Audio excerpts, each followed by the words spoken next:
What's going on, everyone? I'm Encore. This is Tomorrow Never Comes, and I am a little under the weather. So I have some holes in my mouth. If I sound a little bit odd or I start coughing out of the blue, my apologies. But this video, what I wanted to go over were three separate clips, two from the same video, and it's just a broad overview, give you like a 30,000 foot mindset of where we are in terms of economy, world orders. And this is not a a revolutionary rah-rah type video. It's none of that. But what it is I want to give perspective, and I want to go through some clips. So one is from Dalio, and I've cut it up into two pieces here, and he talks about the changing new world order, okay, and kind of what principles happening there. I'm not going to get into all of it. You guys should definitely check it out. It really opens your eyes to what we're experiencing now is no different than what's happened in the past. And the second one is from Patrick Bet-David. He just talks about critical thinking and the demographic that he is following or would like to be closely associated with or around based on who he thinks has the most critical thinking involved in their sector, okay, or in that demographic. So let's just jump right into it. The changing world order. The times ahead will be radically different from those that we've experienced in our lifetimes, though similar to many times before. How do I know that? Because they always have been.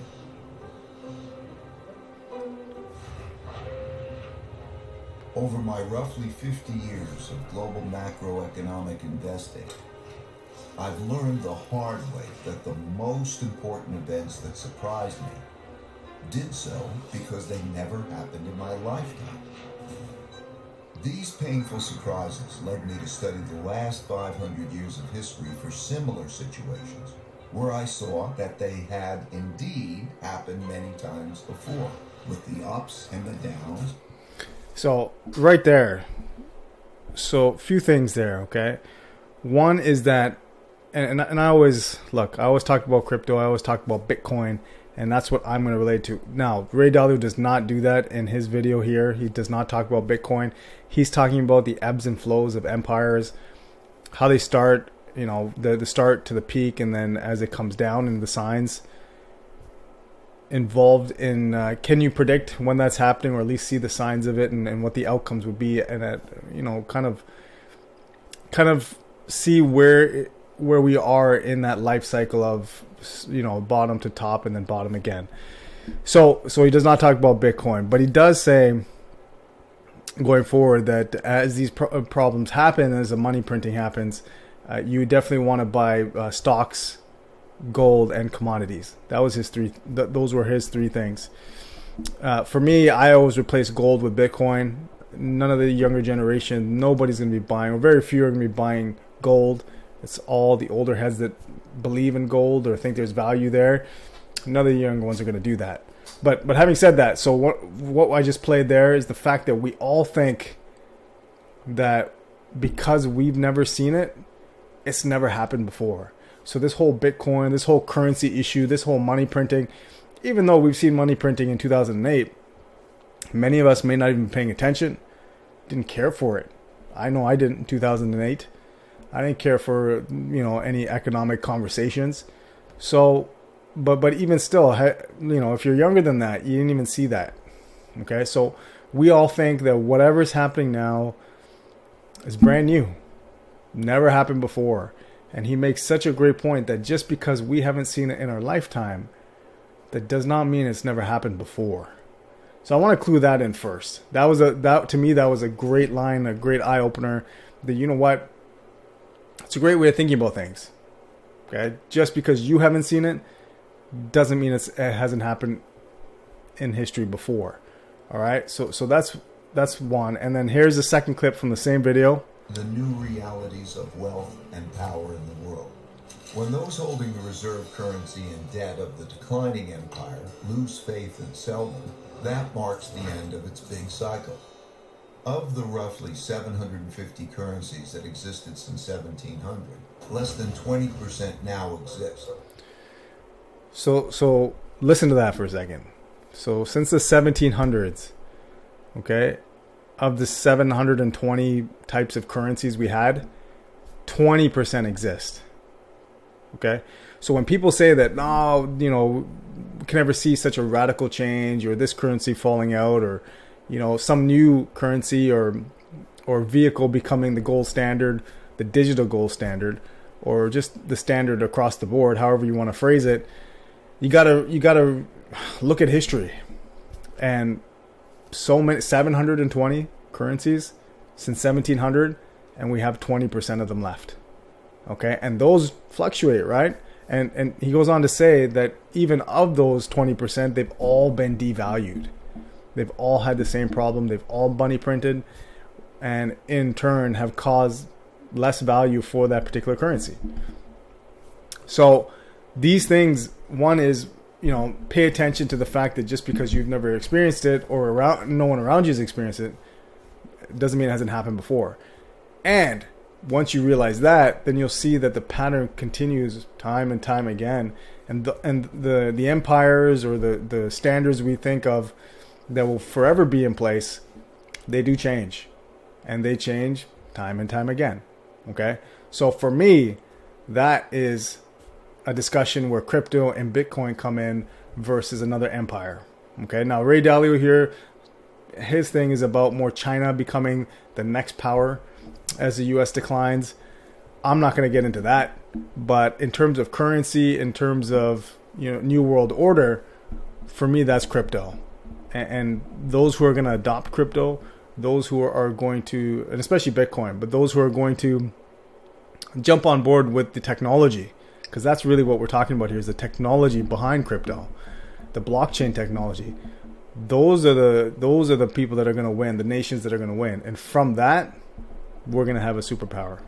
Okay. And last one here is about critical thinking. Okay.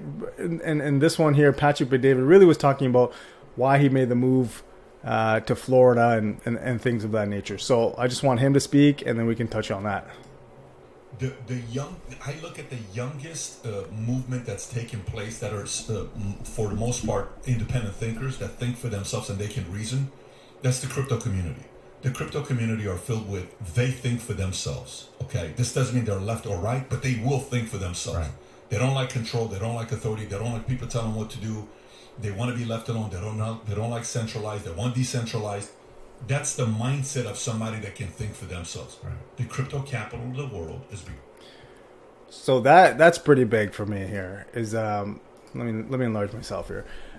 The fact that Patrick Bet-David is talking about critical thinking, and this does not mean that the crypto community is right. Okay, by and large, I'm just saying from a general perspective, critical thinking is about not taking what others are going to tell you is true and following along. Okay, so if the standard, if the norm is to do one way, we're not going to just do that just because that one way has always been done. Especially when that one way comes with so many restrictions. You have to ask permission for things. People are going to tell you what you can or cannot do. That's what I love about his comment about crypto community and being critical thinkers. Now, you have to decide where you fit in all of this. Do you want to be a critical thinker? Now, again, that does not mean that you have to be in the crypto community to be a critical thinker. Also doesn't mean that if you're in the crypto community, you're right. All I'm saying, and this has always been my message, is you need to do your own research. Okay, you cannot blindly follow what is being told to you, especially through, mass media. That's all garbage. All right? And you need to do the work.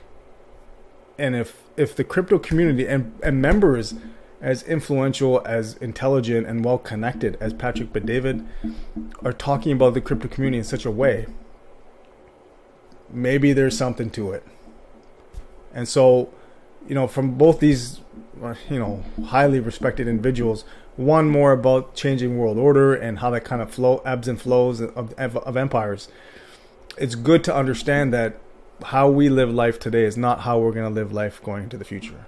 Things will change, And because we haven't seen anything in our lifetime, that does not mean it hasn't happened before. Nothing is unique.